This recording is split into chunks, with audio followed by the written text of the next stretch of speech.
नमस्कार। आज मैं आपसे शेयर करने जा रही हूँ क्रिस्पी आलू वाली खिली खिली साबूदाना खिचड़ी, जिसको आप नवरात्रि में, फास्ट में या जब भी आपका मन हो झटपट बना सकते हैं। दोस्तों, इस खिचड़ी को बनाने के लिए मैंने कुछ अलग मेथड यूज किया है, कुछ ट्रिक्स यूज किए हैं, जिसकी वजह से इसका स्वाद और टेक्सचर बहुत ही अच्छा आता है। तो कोई भी स्टेप को आप मिस ना करें, वीडियो को एंड तक देखें। तो चलिए शुरू करते हैं।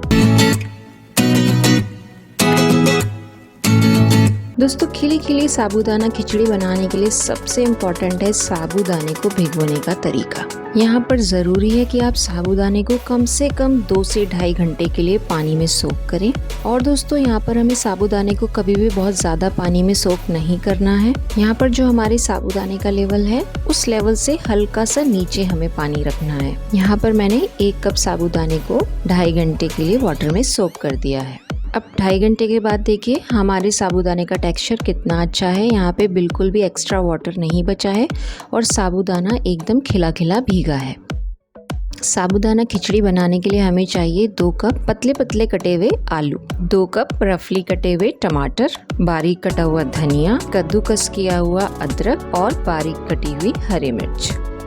साथ ही दोस्तों हमें चाहिए 4 टेबलस्पून देसी घी, जिसको हम ज़रूरत के हिसाब से यूज़ करेंगे। स्वाद के अनुसार सेंधा नमक, बारीक कुटी हुई काली मिर्च और जीरा, कप मूंगफली।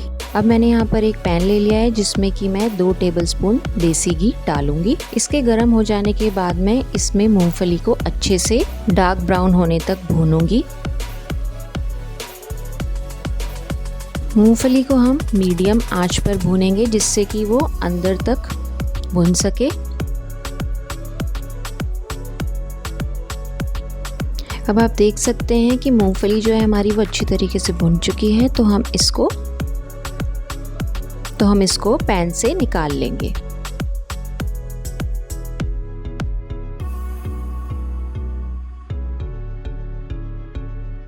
अब जो दोस्तों हमारा ये बचा हुआ घी है, इसी में मैं थोड़ा सा घी और ऐड कर रही हूँ। इसमें अब हम अपना आलूओं का मसाला तैयार करेंगे। अब दोस्तों, घी के गर्म होने पर मैंने इसमें डाल दिया है जीरा, और जैसे ही इसमें जीरा चटकना शुरू होगा, हम इसमें डाल देंगे हमारी हरी मिर्च, कद्दूकस किया हुआ अदरक। इसको आपस में अच्छे से मिक्स करके थोड़ा सा भून के हम इसके अंदर डाल देंगे अपने आलू।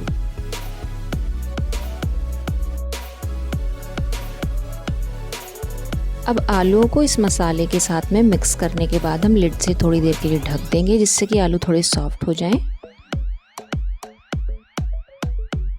आलू के हल्का सा सॉफ्ट हो जाने के बाद हम लिड हटा के आलूओं को टर्न करते हुए एकदम क्रिस्पी भून लेंगे। अब दोस्तों, यहाँ पर जो हमारे आलू हैं ये भी एकदम क्रिस्पी भुन चुके हैं, तो हम इनको भी अपनी मूंगफली के साथ अलग निकाल लेंगे। यहाँ पर हमने ये तरीका इसलिए अपनाया है कि जब भी हम कोई रेसिपी बनाते हैं, उसमें कोई भी इंग्रेडिएंट्स हम यूज़ करते हैं, तो हर किसी का पकने का टाइमिंग अलग होता है। और जब हम सारी चीज़ों को एक ही टाइम पे एक ही साथ डाल देते हैं, तो उनमें से कुछ जल्दी पक जाती हैं और कुछ बाद तक पकती रहती हैं, जिसकी वजह से उसका खिलापन ख़त्म हो जाता है, वो आपस में घुट जाती हैं। अब दोस्तों, मैंने आलूओं को निकालने के बाद इसमें फिर थोड़ा सा घी डाल दिया है। यहाँ पर मैं घी थोड़ा थोड़ा करके डाल रही हूँ, क्योंकि मुझे बहुत ज़्यादा ऑयली और घी में रेसिपीज़ बनाना पसंद नहीं है। इस घी में मैंने ऐड कर दिए हैं हमारे जो 2 कप टमाटर हमने रफली चॉप किए थे। अब हम 1 से 2 मिनट तक इन टमाटरों को थोड़ा सॉफ्ट होने देंगे। और हमें यहाँ पे टमाटर को बहुत ज़्यादा नहीं पकाना है, बस स्किन का जो थोड़ा सा कलर चेंज हो जाए और टमाटर हल्के से सॉफ्ट हो जाए, हमें इनको इतना ही पकाना है। अब थोड़ी देर हम इसको पलटे से टर्न करके पकाएंगे विदाउट लिड। इससे इसका टेक्सचर बहुत ही अच्छा आएगा। अब दोस्तों, टमाटर के ऊपर मैंने डाल दिया है थोड़ा सा नमक और काली मिर्च। अब देखिए दोस्तों, हमारे टमाटर भी बिल्कुल तैयार हैं और हमें इन्हें ऐसा ही खिला खिला रखना है, बहुत ज़्यादा इसको ओवर कुक नहीं करना है। अब जो हमने मूंगफली भूनी थी और जो हमने अपने आलू तैयार किए थे, उनको हम इसमें ऐड कर देंगे। अब इन सब चीज़ों को मैंने आपस में अच्छे से मिक्स कर दिया है और इसके अंदर अपना साबूदाना ऐड करके उसको भी अच्छे से मिक्स कर दिया है।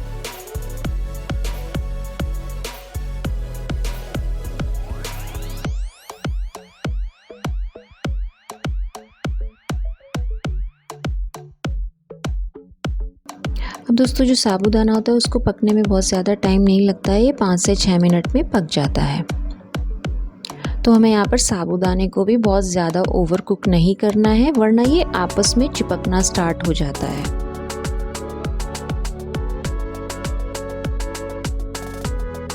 अब साबूदाने के पकने का हमें यहाँ ऐसे पता लगेगा कि जो साबूदाना पकने से पहले वाइट कलर का था वो अब कुछ सिल्वर जैसा दिखाई देने लग जाएगा। और जैसे ही हमें दिखे कि इसका कलर चेंज हो गया है, हमें गैस बंद कर देनी है।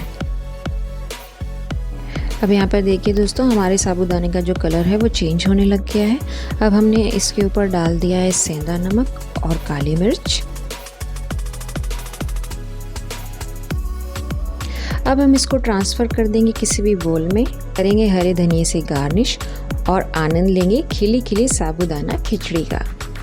अगर आपको मेरा ये वीडियो अच्छा लगा हो तो प्लीज़ लाइक ज़रूर कीजिएगा, मेरे चैनल को सब्सक्राइब ज़रूर कीजिएगा और अपने फ्रेंड्स एंड फैमिली में शेयर ज़रूर कीजिएगा।